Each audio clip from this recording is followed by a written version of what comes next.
And it's time to start. Well, this is the first time this semester I've taught a class with one person. Again, I'm glad you made it.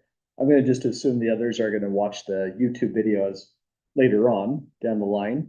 So, going through the ordinary announcements, we're in section 7.5. This is going to be a kind of a nice section away because the equations we were solving in 7.4 were pretty intense. And so the next section kind of addresses and answers the question of what did we need those kind of equations for? What kind of application problems can we solve with the new skill set? Then if we have time, we're going to take a look into section 7.6, solving rational inequalities. And this is going to be kind of like a deja vu section. The material here is pretty similar to what we were doing at the very start of the semester in chapter 2. So that's what we're going to be working on today.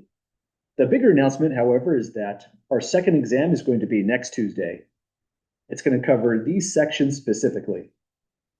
Beginning in section 4.1, working with systems of linear equations, and ending in section 6.5, solving polynomial equations. So to practice for the exam, one strategy is to first just get caught up on the homework in the Newton system, since that's worth a good amount of credit in the class as well. That's kind of like doing two things at once, preparing for the exam material and getting your homework score up. After that, take a look into the sample exams version 1 or 2, or the third version that's in the Newton system for just additional practice. While you're studying for the exam, if you have any questions at all, even over the weekend, please don't hesitate to email. I'll be happy to help out. Well, any questions at the moment, folks, about the upcoming exam next Tuesday or otherwise? You gonna be like doing any review today on those the subjects in the exam?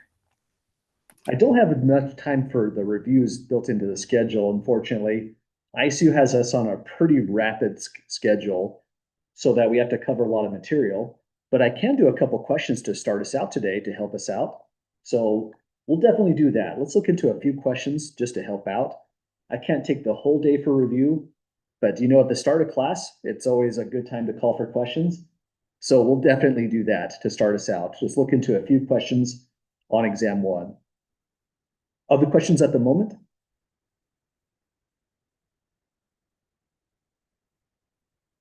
Okay, let's do as Clay suggested, a few warm-up questions on exam 2 material, and then we'll go back into section 7.5. So let me open up a new document.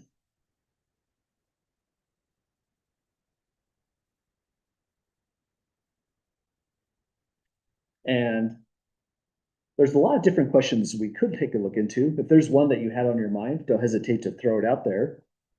This version 1 is the actual lecture notes. They're just turned into basically worksheets now. So these are problems we've solved before, but they're still just as good.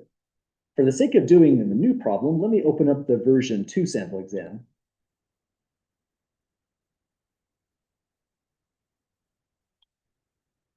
So it's broken down on a section by section basis of things we need to know how to solve. And I think a good one might be, say, from section 4.1.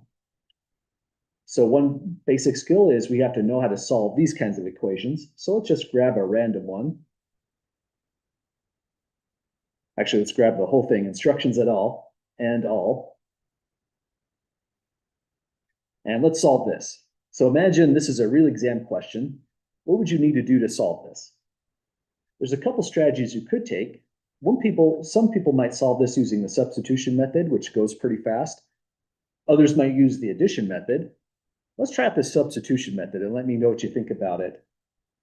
What I would do to start this off is just separate it into two equations. X minus 7y equals 1. 2x minus 3y equals 6. We have to solve both for the variable x and the variable y. But on this equation right here, if we add 7y to both sides, we get x is 7y plus 1. This is going to allow us to make a nice substitution right here. 7y plus 1, that's the value for x, so we can just drop it into this x on the opposite equation. So this is what the substitution method would look like. The problem is over once we write the answer as an ordered pair, so we'll come back to that. The answer is essentially going to be this. xy equals some pair of numbers. So we're going to give what x equals and what y equals at the very, very end. So I've started off by solving for one variable. We'll go to the other equation. I think we're going to have to multiply them so the y's are both 21 because that's their greatest common factor. You could go that way, yeah. This way I'm solving right now is the substitution method. So how about we finish it off going this way, and then we could try it out your way as well. Does that sound all right?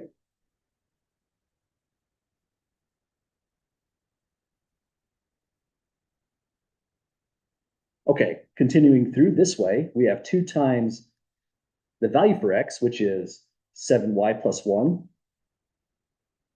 Then it goes minus 3y equals 6. And then continuing on, this is one equation with one variable y, and we can just solve for this variable y exactly. Distributing 2 inside, we get 14y plus 2 minus 3y equals 6. Then we can combine like terms. 14y minus the 3y gives us 11y plus 2 equals 6. Subtract 2 from both sides, and then 11y is equal to 4. Then divide by 11. Y is equal to 4 11ths. So that would be the value for y here. 4 11ths on that term. Any questions, folks? Getting to halfway through. Again, this is using the substitution method.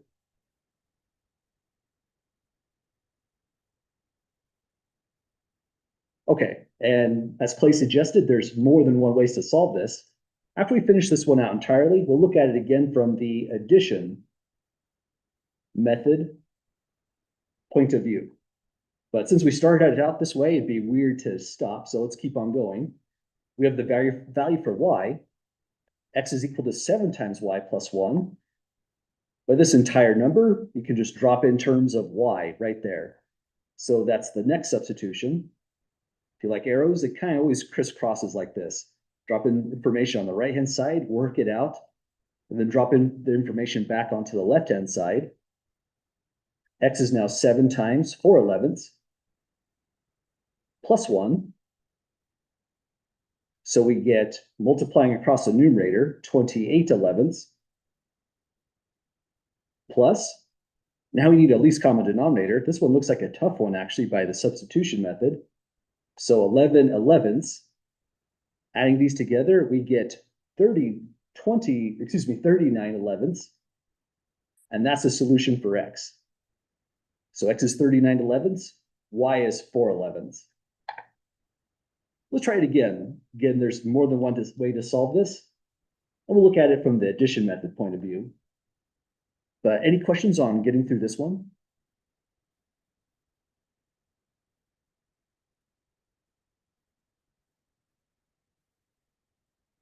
Okay, so here's the other way that Clay was suggesting. Finding a least common denominator, or multiple, rather is a better way to say it, for the variable y. And you know, that would work. If you multiply by 3 through here, you get a negative 21y. Multiply through maybe negative 7 here, you'll get a positive 21y. But you know, the variable x might be easier to work with on this one if you're going the addition method. Because all you would have to do is get a negative 2 right there. And then the x's would eliminate, making this probably an easier one to go through. So let's try out it in this slightly different strategy. Multiply equation 1 by a negative 2. You then get a negative 2x right here, plus a 14y. Negative 2 also multiplies here, changing the sign. And it also multiplies here, giving us a negative 2. Then copy the other equation, 2x minus 3y equals positive 6. When we add both of these equations together, variable x is just gone. We get 11y equals 4. You know what, that's starting to sound familiar. 4 11ths is what we got up here. Divide 11 to both sides, and y equals 4 11ths. So the solution has to be written as an ordered pair xy. And we have half the solution now, 4 11ths for y. Does that make sense so far, getting the y value?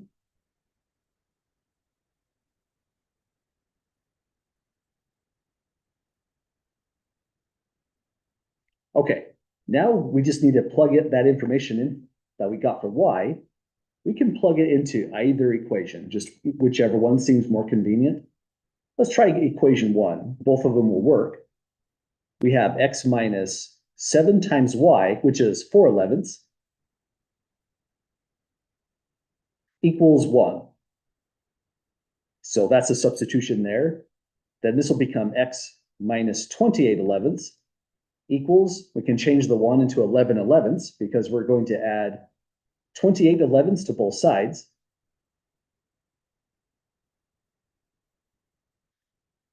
Adding those up, on the left-hand side, x cancels, and the right-hand side, it's 11/11 plus 28/11 for 39/11, and that goes here. So yeah, kind of like the way Clay suggested, the addition method looks like it's easier on this one. The substitution method got us to the same place, but it looks and feels like that was actually more steps to get through. And it kind of just depends on the situation. Sometimes one method is a little bit better than the other. Sometimes the addition method's the way to go. Sometimes this is actually more work, just depending on the problem. Well, any questions on that there? Getting through this one here?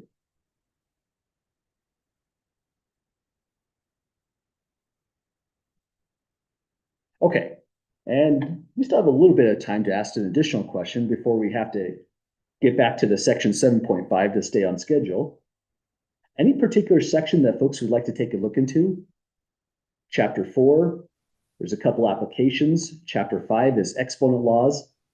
Chapter 6 is factoring, ending on equation solving, and a couple applications down below. Is factoring that one that has like the really long problems? Oh no, that was the chapter 7. That's going to be on the next exam. I think you're mentioning the one that we did last class. Yeah. So that stuff is going to be on exam 3. But you know, the last step of those really long problems was basically this right here, solving the polynomial equations. So maybe we could do one of these. That might be a good one to try. So let's grab this. The instructions is to solve the equation.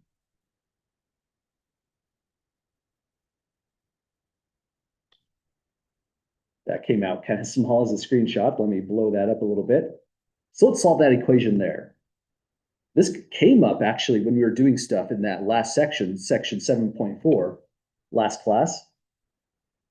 And this one is nicer because there's no denominator. Still, it's kind of a long problem, but not quite as bad. To solve an equation like this, what we would do is expand out to the left-hand side. So distribute this x into the right-hand side to get x squared minus 3x. Distribute the 5 into the right-hand side to get plus 5x minus 15. It's then set equal to 9. And all we have to do now is combine like terms on the left-hand side and get 0 on the opposite side. So on the left-hand side, we have x squared plus 2x minus 15 is 9. We add 9 to both sides because we need to use the zero product property coming up. So now it's x squared plus 2x, and negative 15 plus 9 gives us a negative 6, set to 0. So that's the equation we want to solve next. The idea with solving the equation is you want to get x alone on one side of the equation or the other. But that's impossible because x squared and 2x, they're unlike terms. We can't just combine these. It's not necessarily impossible, but the idea is we have to split this into 2 different equations now. The way we do it is we factor. The x squared here will split as x times x. Negative here says opposite signs, plus and minus. And to get a 6, we could try a 3 and a 2. Next, just to check that the factoring is on the right track, we multiply here to here. That's negative 2x. Then we multiply here to here. That's positive 3x. These add up to just x itself. 1 times x, better said, is just x. And hang on, that doesn't actually look too good for us. We're going for a 2x, and I just got an x on this one. Something is a little bit amiss with this problem. So I have an x plus 3 and x minus 2 set to 0. Let's go back to the drawing board on this one. You know what? I'm not seeing a good solution for this one. Anyone happen to see good options for what could go here, what could go here?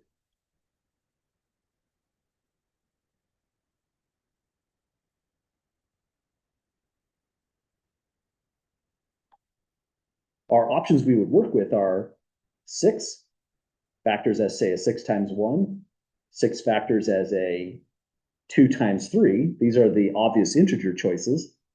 And I don't have a good value for either one, it looks like.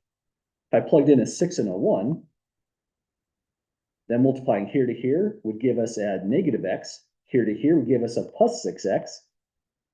And that's even more off. That gives us down to a positive 5x when we're going for a positive 2x. This problem looks like it's a little bit more tricky than it would have seen on site. If none of these combinations work, that means this one's not going to factor using ordinary integers. It might need the quadratic formula, or potentially it has no real number solutions whatsoever. So if that ever happens, usually you want to retrace your step, see if we made any mistakes earlier. First, let me strike that through or erase it since it didn't work out.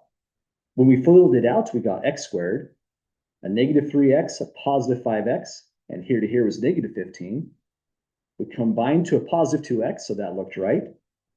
Then negative 15 plus 9, that would give us a negative 6 altogether.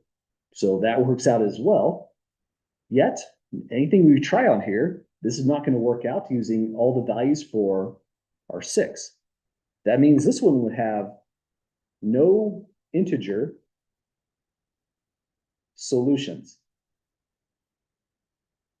making it a trickier question than it looked like on that problem 33. Now that we did that, I'm curious what it looked like on this problem. So we solved number 33. The solutions are supposed to be down here.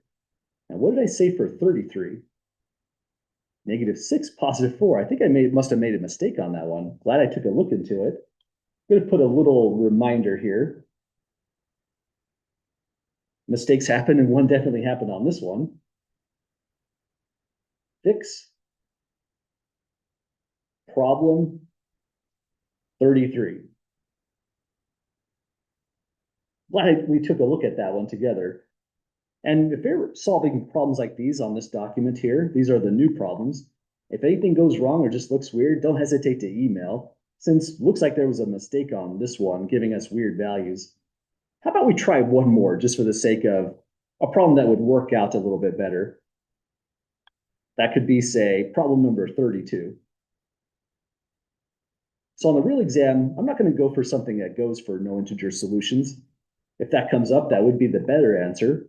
I think a question would look a little bit more similar to this one, however. So let's take a look into yet another one. Any questions or comments first on going through problem 33?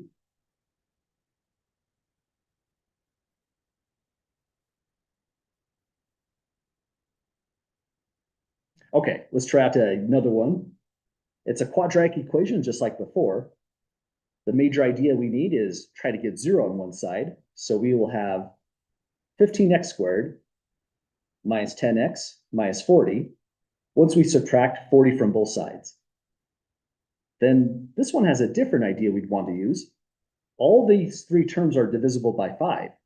So you can either factor out 5 to the left. We talked about this last class as well. You could also just divide both sides by 5. Let's factor out 5. Let's see how that looks. Factoring out the greatest common factor of 5 is going to leave a 3x squared minus a 2x minus 8, set equal to 0. Now our next goal is to try to factor this polynomial on the inside. These are kind of cool problems because really we're reviewing multiple sections at once. Now we're reviewing factoring, for example. Factoring by trial and error would go in this form. For the 3x squared, we can make this a 3x and an x. And now we need to factor out 8. But because it's negative, it means the signs are going to be mixed. So plus and minus. choices for 8 are that 8 is equal to 8 times 1, 8 is equal to 4 times 2. But because of that 3 right there, there's really 4 possibilities. We could also change this as 8 equals 1 times 8, 8 equals 4 times 2, and this could give us different values. So if we're trying to go for a -2, you wouldn't want to put an 8 right here. Because if you put the 8 here, that's going to be 3 times 8 for a 24, and we're way, way off. We're trying to land at a -2. So we might try a 4. If we put a 4 there, we're at 12. Or why not a 2?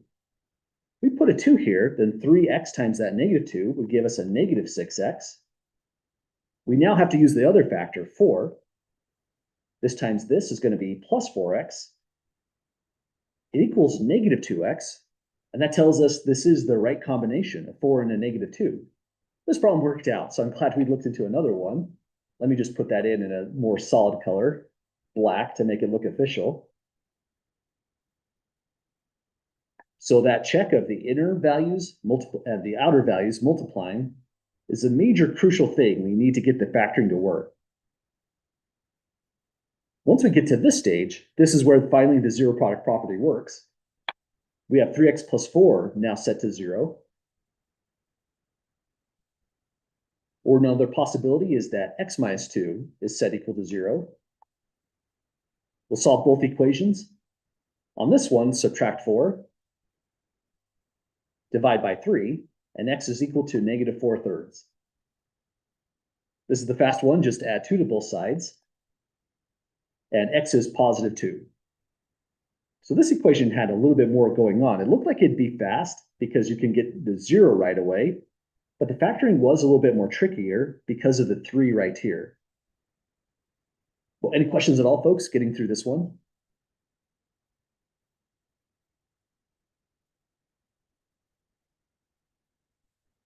Okay, so that's our mini review on the topics you're going to see in that upcoming exam number 2. It only goes up to the section 6.5. And any last questions then before we jump back into our regular topic, section 7.5?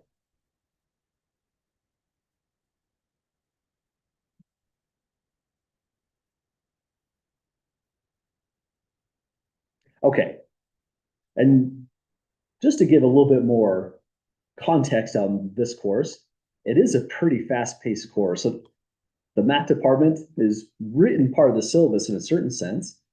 And one part of the syllabus that they have written is the schedule right here that we have to keep to.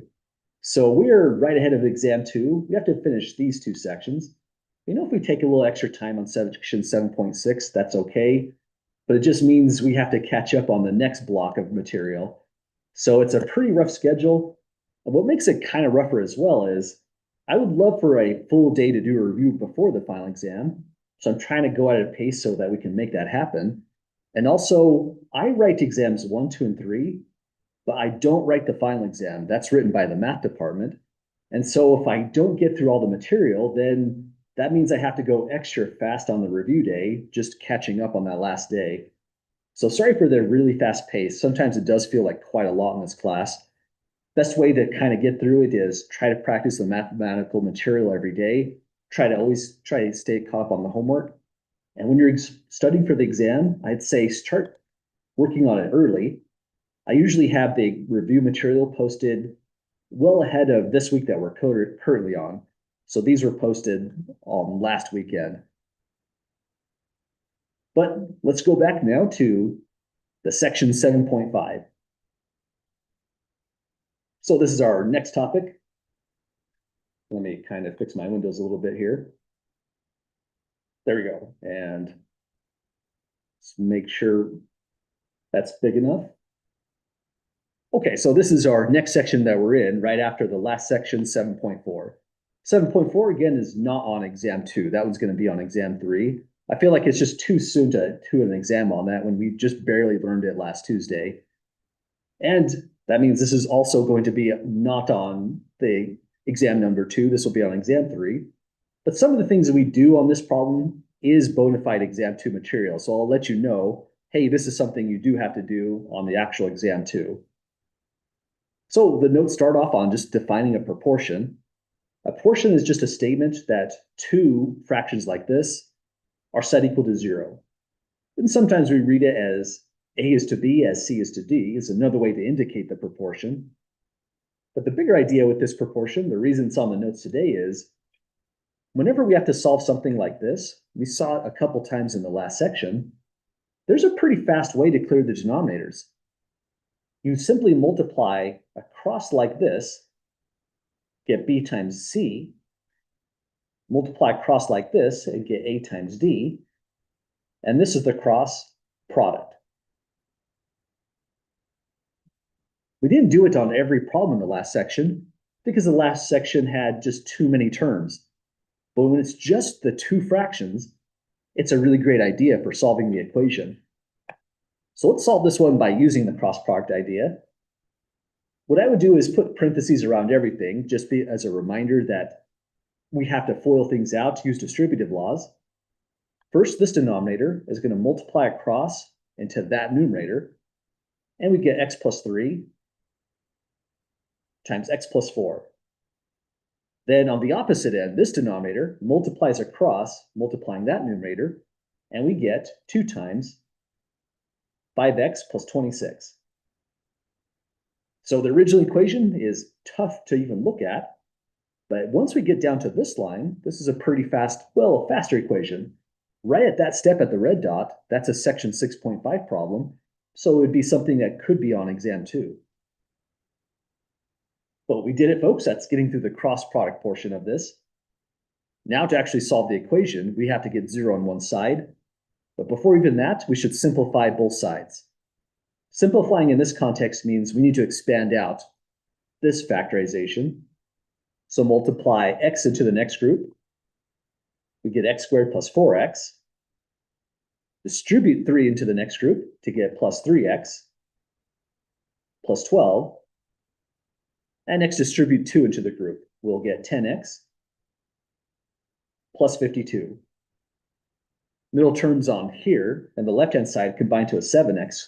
So this is x squared plus 7x plus 12. And on the right-hand side, we have 10x plus 52. So that's what the equation would look like to this step. We're done with the cross product idea. Once we got to this line, all we now need to do is get 0 on one side.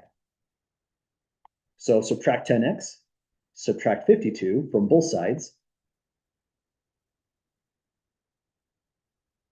On the left-hand side, we have x squared minus 3x minus 40. And on the right-hand side, we have just a 0. Let me carry this up so we can see it on one page without scrolling up and down. X squared minus 3x minus 40 equals 0. This is where the equation becomes even more friendly at this stage. Our go-to technique, let's hope it works out on this one, is we want to factor this in this kind of way.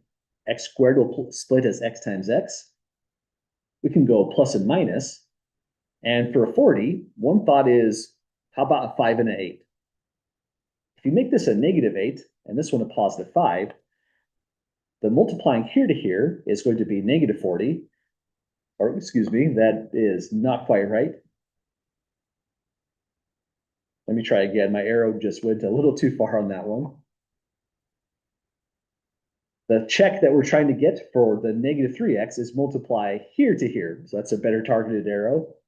That's a 5x. The multiply here to here, that's a negative 8x. And that becomes a negative 3x altogether. That becomes equal to the middle term, so that satisfies the factorization. And we mentioned before, you can skip a step here. I've been writing it in the notes often, just for the sake of tying the concept together. But you can read off the solutions right at this line. To get a 0, the right-hand side, just pick a negative 5 here, and pick a positive 8 here. The logic behind it is also that you can put x plus 5, solve it to 0. Where's the 3x? The 3x here? It came from doing the 7x minus the 10x, gave us the negative 3x. No, I mean in the final, written out x plus 5 thing. Where is it? Oh, the 3x comes from multiplying here to here. This is if you FOIL out the entire answer. The middle term, negative 8x, and that term, 5x, both of those pieces right there would add up to the negative 3x. Does that make sense with that question there? Yeah. Awesome. Thanks for asking about that one. Yeah, so that's the check that we're doing right up here. So to get to negative 3x, it's always the far outside terms multiplying that way, the far inside terms multiplying that way. And another question is, why not just multiply out the whole thing, right? The reason we usually just focus on those two multiplications is because we already know if you FOIL this out, x times x gives you the x squared. That's why we put those x's there in the first place. We also know just by default that when you multiply here to here, 5 times negative 8 gives us the negative 40. So that part is also resolved. The hardest thing about factoring is to try to get to the middle thing, the negative 3x, but it's always the same two steps. Multiply the inner part, 5x, multiply the outer part, negative 8x, and see if they add up to the correct middle term right here. So once we get the factorization, we solve both of those equations. X is either negative 5 or x is positive 8. And we did it, folks. That's solving our very first proportion. We'll solve another one in the next part of the notes. This one's kind of a warm-up problem.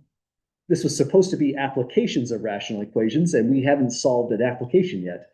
This is just an ordinary math problem. But it is a good warm-up because the next equation could look just like this one. Any other questions at the moment before we try that next question?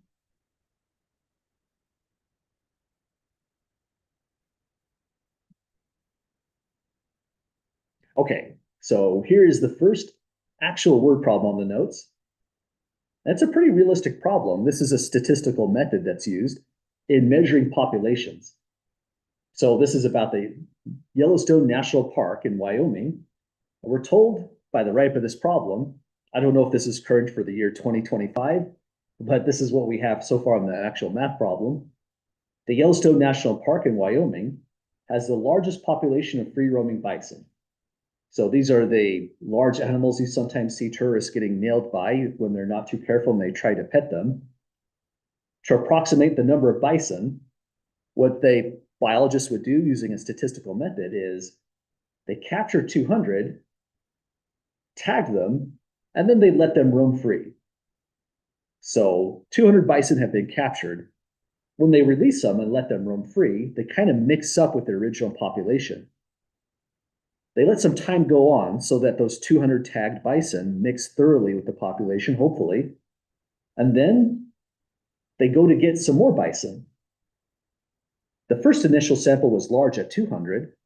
The next one is a little bit smaller. They would have liked to take a larger one as well, but some of this costs money to capture and observe bison. They're pretty unruly animals. So later on, probably sometime later, they take a sample, they capture 120 bison. 6 of them have tags. This alone is going to allow us to estimate the actual size of the bison in this park. And again, this is a pretty cool problem because this is a method that biologists actually use to measure populations. So let's break down this problem. The idea is we need to set up a proportion. The first part of the proportion comes from right here. Let's color code this to show how the information goes together. The first thing they did was they capture 200 and then they tag them and let them roam free. We want to approximate the population of the bison in the park. So let's start by saying B is the population of bison. So here's the proportion that we can set up. There was 200 tagged, but we can say the population of bison, B bison, is proportional to the 200 tagged bison.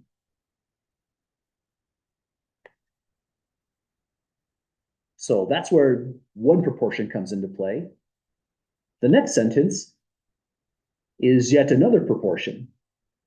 Later, a sample of 120 bison is observed and 6 have tags.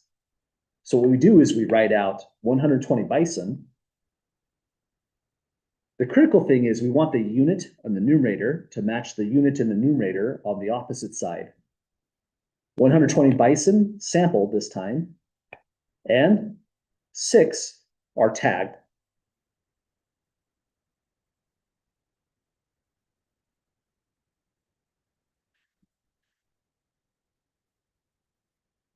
So what we do next is we set this directly equal to each other. And this is the method that's going to allow us to solve for the approximate number of bison B in this Yellowstone National Park in Wyoming. So this is the information coming together as in a proportion. And we can simplify this down. I'll write this as B over just 200 dropping units. On the right-hand side, 6 can divide into 120. You could just do the cross product right as it stands. But if you can simplify the equation, that's always a good idea too. Divide 6 into 120 to get 20.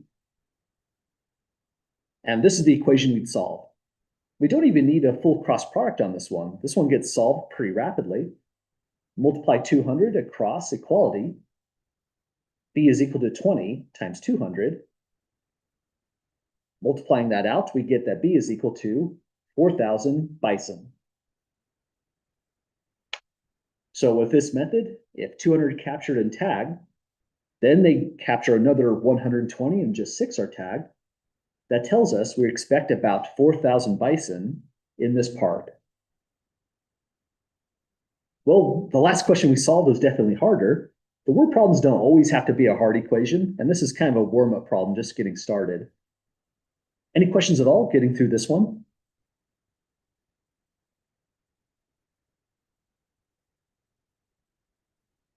Okay, so these are the kinds of problems that we'd like to solve in this section. Again, the idea with what we're doing in this section is just going back to the prior section, solving rational equations, and seeing what these kind of equations could be used for in actual application problems. First problem we did was a proportion as well, but we also solved stuff that did this, that got really complicated fast. So we'll look into some word problems that does this kind of stuff as well on these notes. So let's see where the next example is going to take us. This one is a callback to an idea we saw in the last section for exam 1. Or excuse me, this is another idea that we saw in the last chapter, chapter 4 rather, on dealing with uniform motion. So this wasn't on exam 1, but this is something that is potentially on exam 2, just this formula itself. Distance is rate times time. But this equation goes a little bit differently. With distance equals rate times time, there's a lot of ways to write that formula. You could say, take rate times time equals distance, divide both sides by the rate r, and then time is distance divided by r. That's the formula we have down here, and they're both conveying the same information, but just in a different form. So if an object goes at an average rate of speed r for amount of time t, distance is the rate of speed times time. But on the same hand, time could be just the distance divided by the rate of speed, solving for the variable t. Turns out for the word problems in this section, that's the more nice kind of format we'd want this. And the reason for that is they gave us a total amount of time in this particular problem. That's where these ideas are going to come together. So this part right here is all the way back from section 4.3 in chapter 4. We're using the formula in a slightly different format, solving for the variable t. But any questions at the moment with that formula?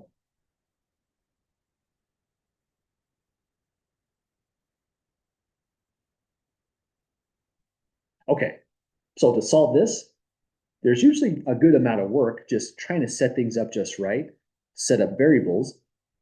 Let's read through the problem carefully and see what the variables would even be. We're told Joe wanted to try out a different watercraft.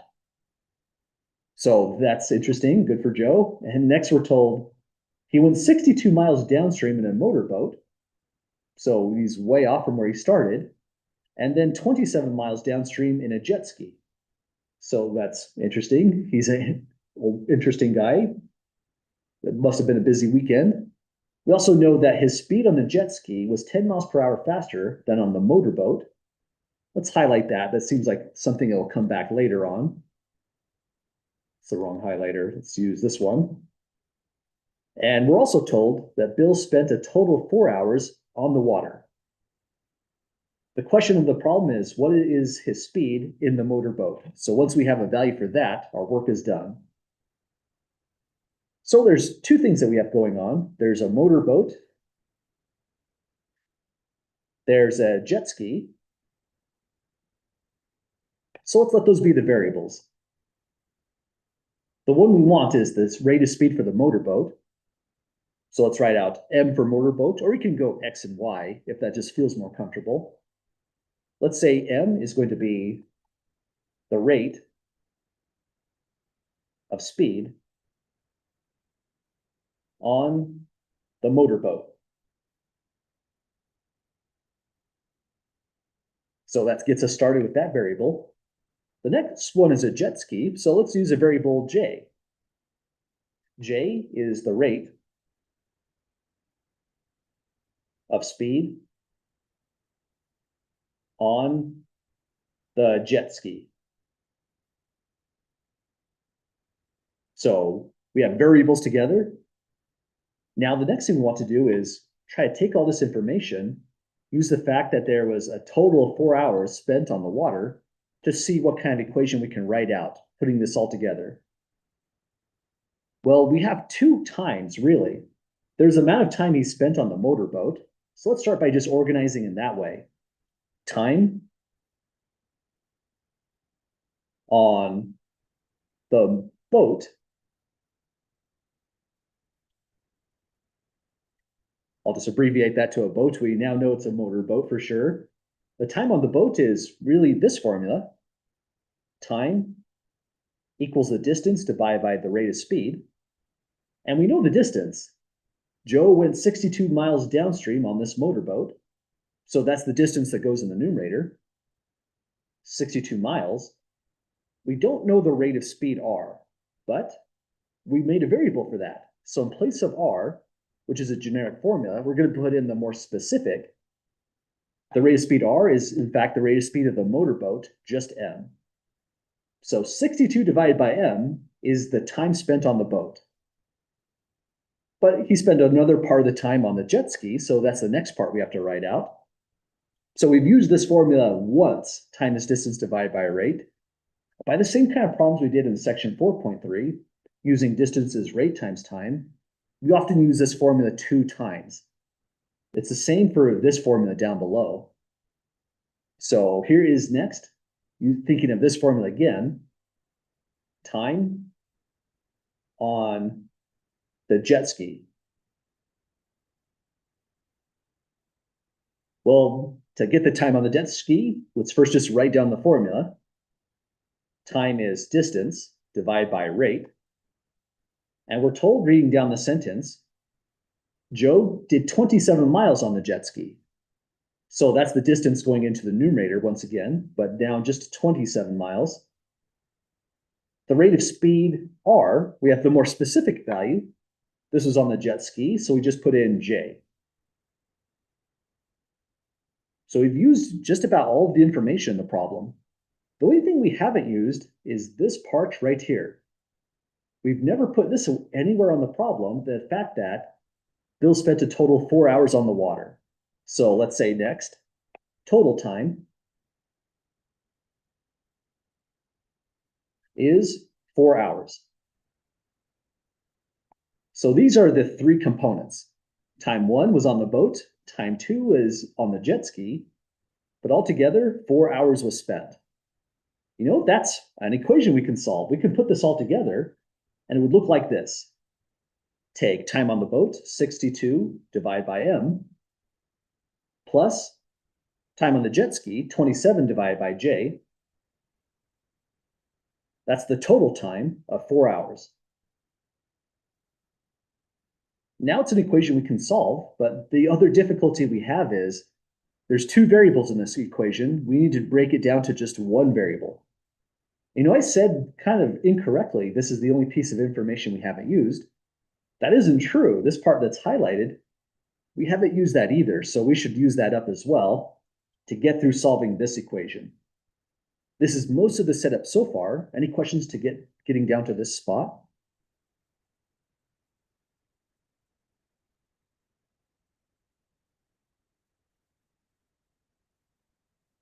Okay, so let's read out this line again. The speed on the jet ski, that's J,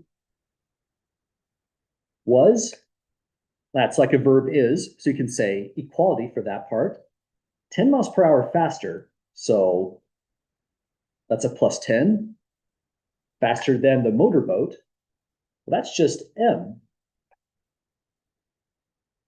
So this entire sentence here is just saying speed of the jet ski, 10 miles per hour faster than the speed of the motorboat. And that makes sense. You expect a jet ski to be a little bit faster.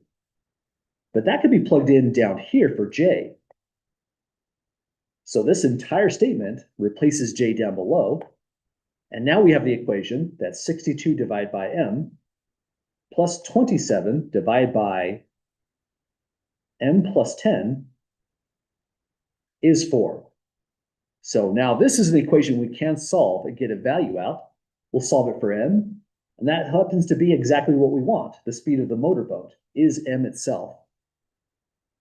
So this is the hardest part about these kind of word problems, taking what is just a few sentences and breaking it down into all this just so that we can get the equation.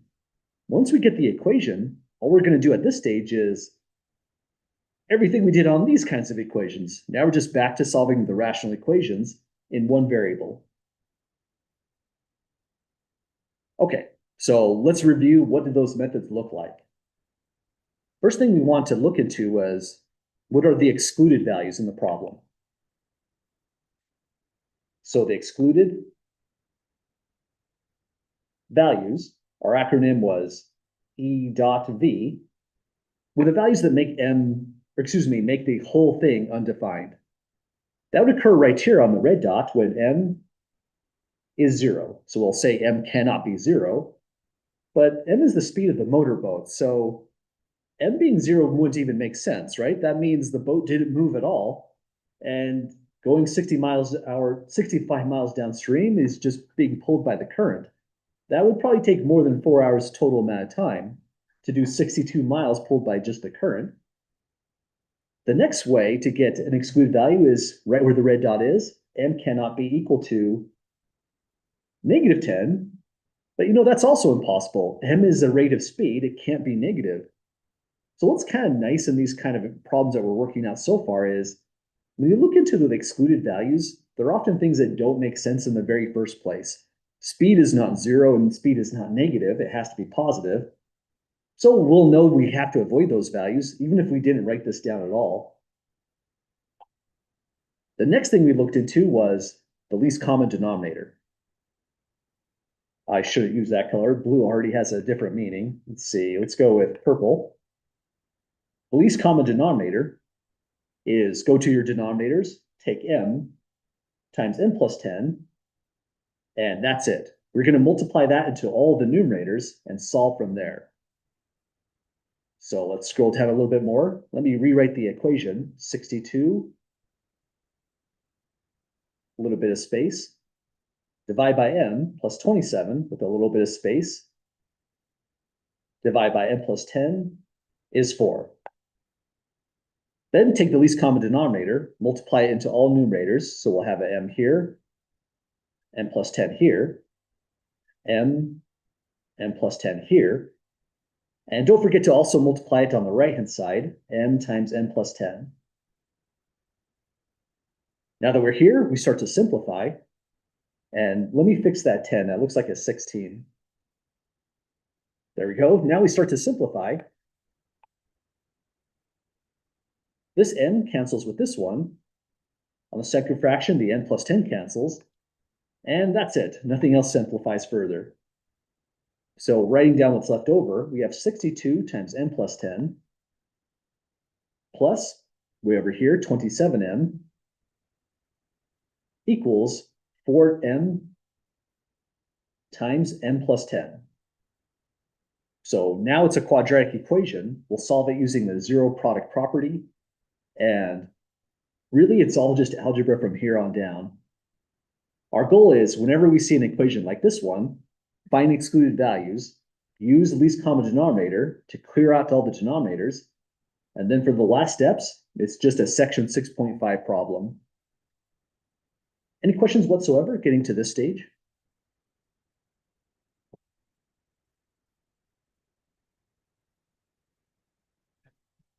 Okay, our go-to method is first use the distributive law.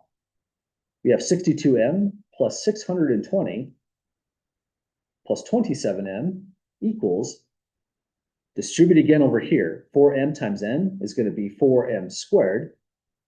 Then 4m times 10 will give us 40m. On the left-hand side, we can combine like terms. We have, let's look at 62 plus 27m, giving us 89m plus 620 equals 4m squared plus 40m.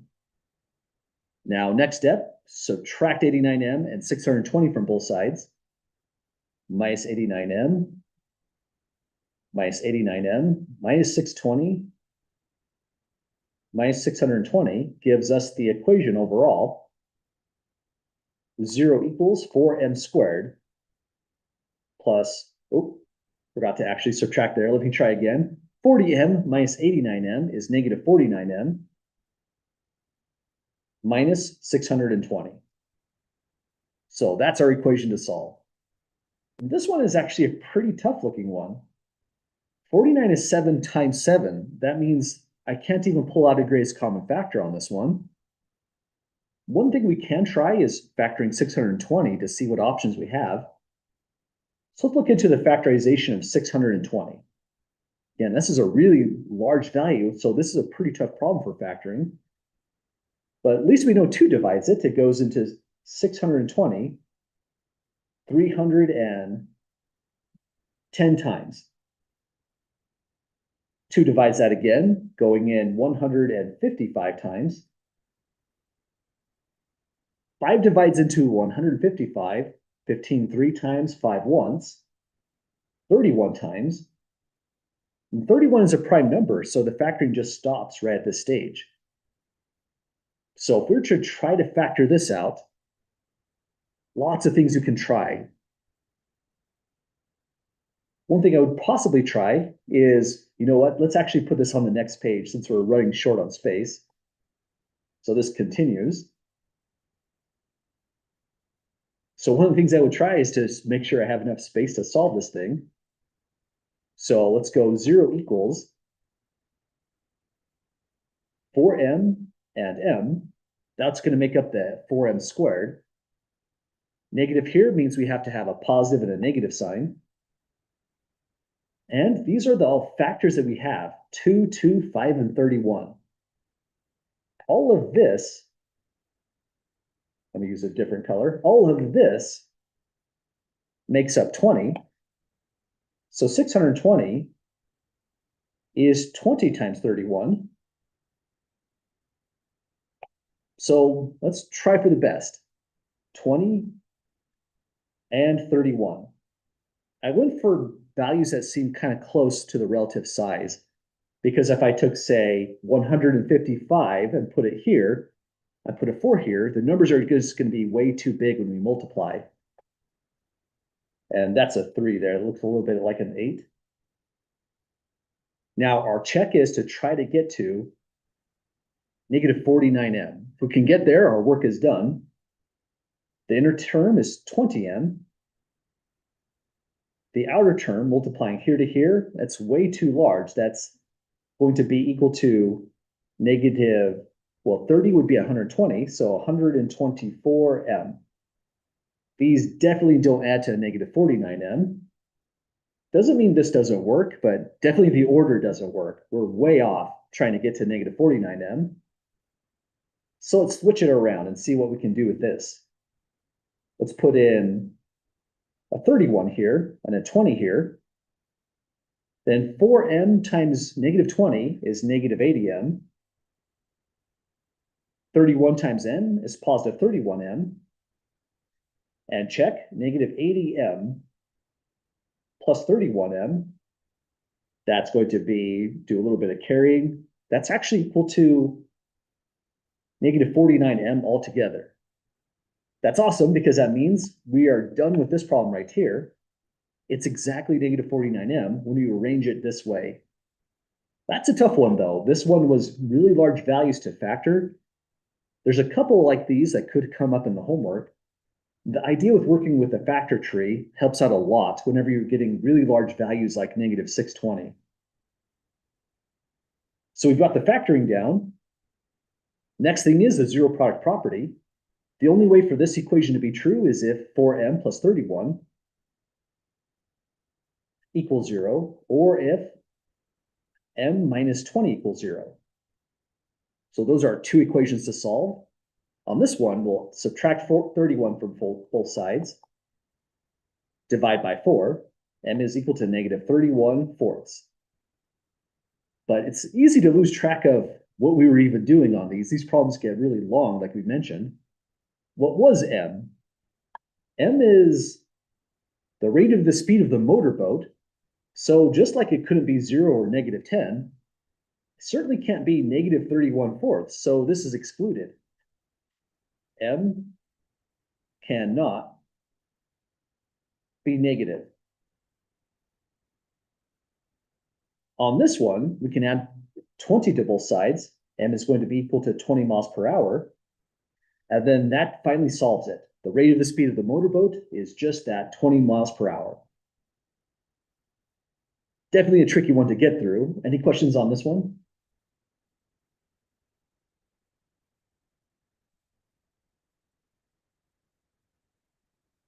Okay, we have just two more problems that we need to look at to solve on these notes before we go on to the next section. But we'll probably do section 7.6 when we come back after the exam too, so a week away from today.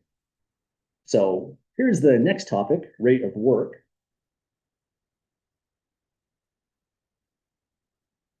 The idea with this problem is rates add up. If it's a rate of speed of a boat going against water, we can add those rates together, for example, on other problems that we solved in section 4.3. And the idea here is if A is the time it takes one person to do a certain job, then 1 over A is the rate of speed for that person doing that job. If B is the time it takes another person to do that same job, then 1 over B is the rate of speed for that person to do the same exact job. And if C is the time it takes to finish the job when both people are working together, then 1 over C is the rate of speed when they're both working together. And in this way, we can take 1 over A plus 1 over B, add them together to get to 1 over C. In a real sense, that wasn't anything too different than what we did before. The 1 over C is going to be the total time when they're both working together. And that's what we were looking at up here. We took the rate of speed of the boat, another rate of speed of the jet ski. These were two different rates added up together to get a total amount of time. This one's in a slightly different configuration with the A, B, and C, but the concept is really very similar. Actually, these equations are not too bad to solve, not like the last one. This is how this one would go. So we're told one painter can paint a room in 6 hours. Another painter can paint the same room in 8 hours. And we're just being asked, how long would it take them to paint that room if they're both working together? Assuming that they get along, that they don't bump into each other, that they're perfectly able to work together, we can add up their rates of speed. So if one painter paints a room in 6 hours, the rate of speed for doing one room is 1 over 6 hours. But that's just the 1 over A part. Likewise, go plus. The other painter can paint the same room in 8 hours, so their rate of speed is 1 over 8. And let's let C be the time it takes them if they work together. Then the total time working together, that's the 1 over c part, it just turns into 1 over c just like that. So these equations or questions are sometimes pretty confusing to get started, but they always go together in this same kind of exact way. And we can also solve them in the same way as well. The least common denominator on this one is going to be the smallest number that both 6 and 8 divide into would be 24. And then we multiply it by the variable c. So we'll go 24c divide by 6 plus 24c divide by 8 plus 24, or not quite plus, let me try again, equals to 24c divide by c. So all I've done in the next step is take this least common denominator, multiply it into the numerator of all three sides, or all three terms rather, both sides of the equation, and then we just simplify from here. 6 goes into 24 4 times, 8 goes into 24 3 times. On the right-hand side, c just cancels straight out, and so we get 4c plus 3c equals 24.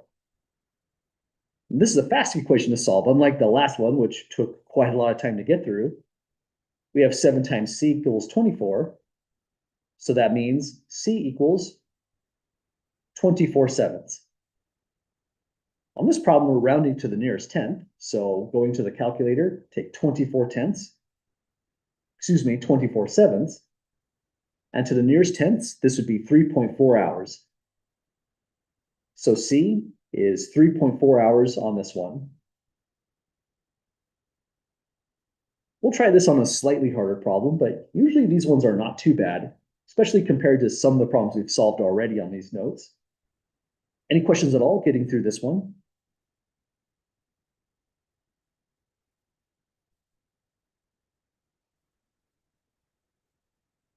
Okay, well, let's try out the very next problem then.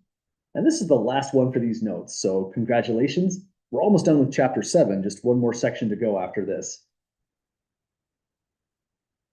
Okay, so this one kind of resolves an interesting question that you might think about. It starts off by saying it takes the hot water faucet twice as long to fill the bathtub as does the cold water faucet. So somehow we know that information. Someone maybe observed it and found that out. Left on together, the cold and hot water faucet take 5 minutes to fill the tub. So someone actually timed that part right there. And the question is, how long will it take the cold water faucet to fill the tub by itself? So if we only turned on the cold tap, we're wondering how long does it take to make an ice bath, essentially, on this for this kind of problem. So to start this off, let's organize just like we did before.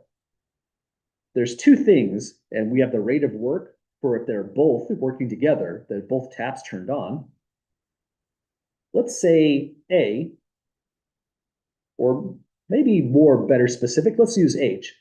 H is the time it takes the hot water tap to fill the tub. Then we'll have next, there's also a cold water faucet. You know, I probably should have used the blue for the cold water faucet, but let's just keep going with this with how the color coding is already. So green is going to be the time it takes the cold. I wrote tab here. Let me fix that wording there and say actually faucet. I think I was thinking of the word tap when I wrote that in. So C is the time it takes the cold water faucet to fill the tub. And left on together, it takes 5 minutes to fill that tub. So using the idea before, we can form an equation that goes like this. The rate of work to fill one tub will be the time it takes to fill that one tub, so 1 over H. So this is if the rate of speed to fill the tub for the hot water tap. But they're both working together, so we add the rate of speed for the cold water tap, 1 over C. And we're told, left on together, if both the hot tap and the cold water tap are turned on to maximum, it takes 5 minutes, so that's the time down below, to fill the one bathtub. And so that's our equation to solve. The rates of work add up together, and we have the total time it takes on the right, 1 over 5. So now we can solve this equation, except it is two variables in one equation. So that's where we come back to this information written up here in gray. Let's do a little page break. It takes the hot water faucet, that was H for hot water, twice as long as it does the cold water faucet. So twice as long, we put in a times 2. It'll be a 2 times C. So we can make that substitution here for the variable H and rewrite this as 1 equals 2 times C plus 1 over C equals 1 over 5. Then this is our new equation to solve. Like before, it's not a nice equation as it stands. So what we would like to get is a least common denominator. Least common denominator on this one. First, we can take the 2 times 5 to get the 10. And it would just be a 10C. So if we rewrite this and multiply 10C into all the numerators, every one of these denominators is going to divide evenly into it. So it's going to look like this. 1 over 2C plus 1 over C equals 1 over 5, same equation as before. But now we take this thing, the least common denominator. Let me color code it so we can see it a little bit better in action. Multiply it here, here, and here. Then we have several cancellations. C cancels on this one. 2 goes into 10 5 times. C cancels on this one. And on the far right side, 5 will go to that 10 2 times. So all left together, we just have 5 plus 10 is all that's left on the left-hand side. That's kind of a nice equation. Equals 2C. So 15 equals 2C. It says to round if necessary, but it doesn't look like it's necessary on this one. Divide 2 into both sides, and 7.5 minutes equals C. And that was the time it took for the cold water tap to fill the tub. So if it takes 5 minutes working together, then cold water tap left alone would take 7.5 minutes. Well, we did it, folks. That's the conclusion of these notes here. Any last questions before we close this one out?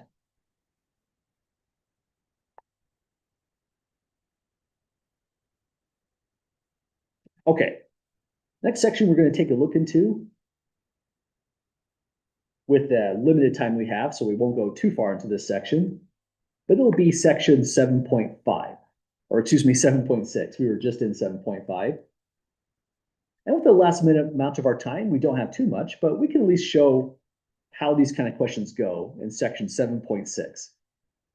We're back to solving rational equations. So this is, again, kind of like deja vu of what we did in the last section, or rather, last time we solved these kind of inequalities, which was way back in chapter 2, feels like a lifetime ago.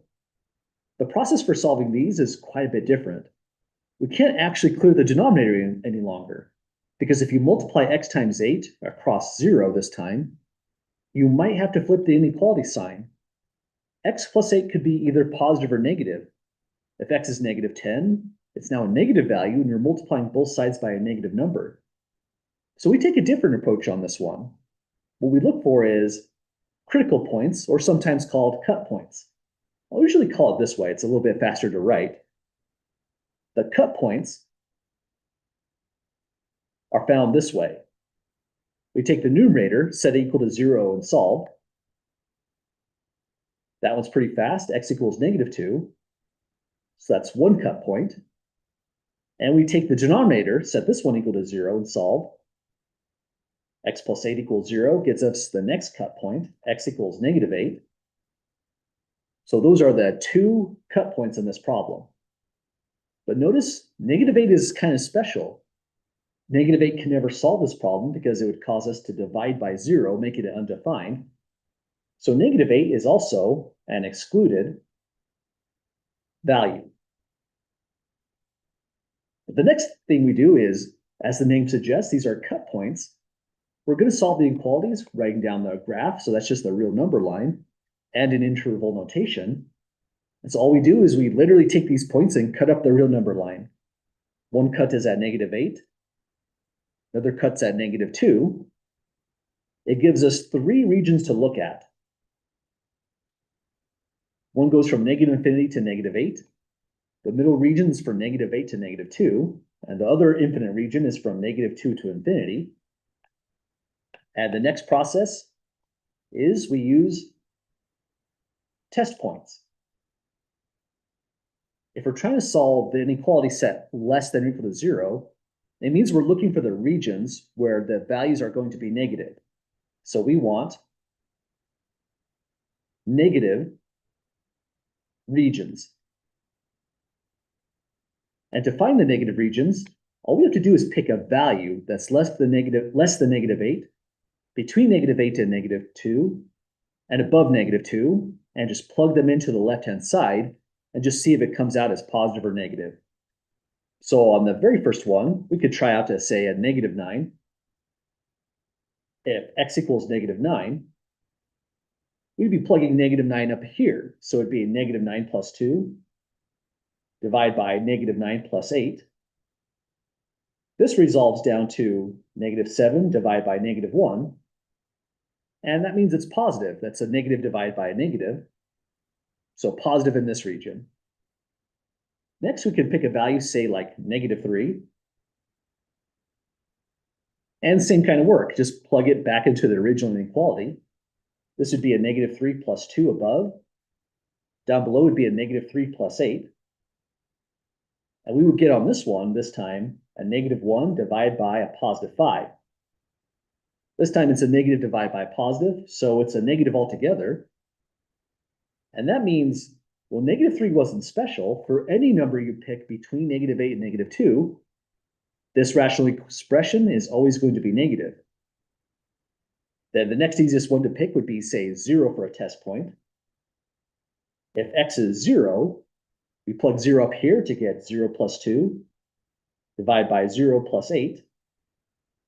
That gives us 2 8s. Well, we don't even have to simplify it. All we want to know is it positive or negative?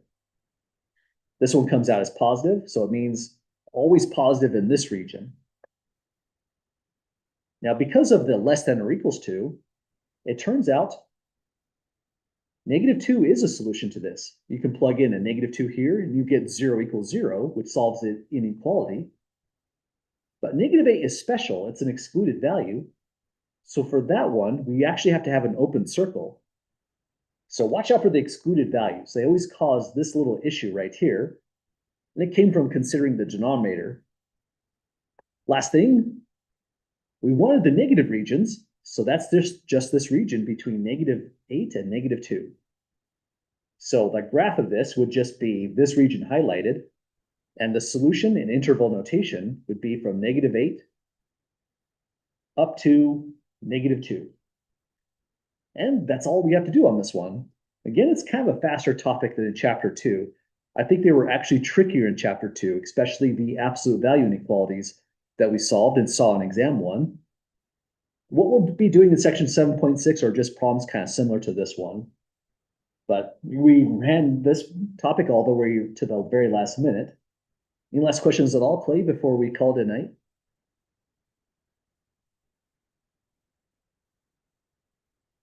Okay, well, have a great weekend. If you have any questions while you're studying for the exam, don't hesitate to reach out. Send an email, and I'll be happy to help out. Wait, everyone left before me? Now, you're the last diehard person staying in. Thanks for your strong work ethic. But again, if you have any questions while you're studying for the exam, don't hesitate to email me anytime. You can send me a message through Canvas. You can go to my syllabus and just send me a message in Gmail, and I'll be very happy to help you out. Even if it's a problem you're working out on the Newton system, you can just take a screenshot of that problem, send it to my email, and I'm happy to work with you on that one as well. But try not to work too hard this weekend when you're studying, and I'll see you when we come back on next Thursday.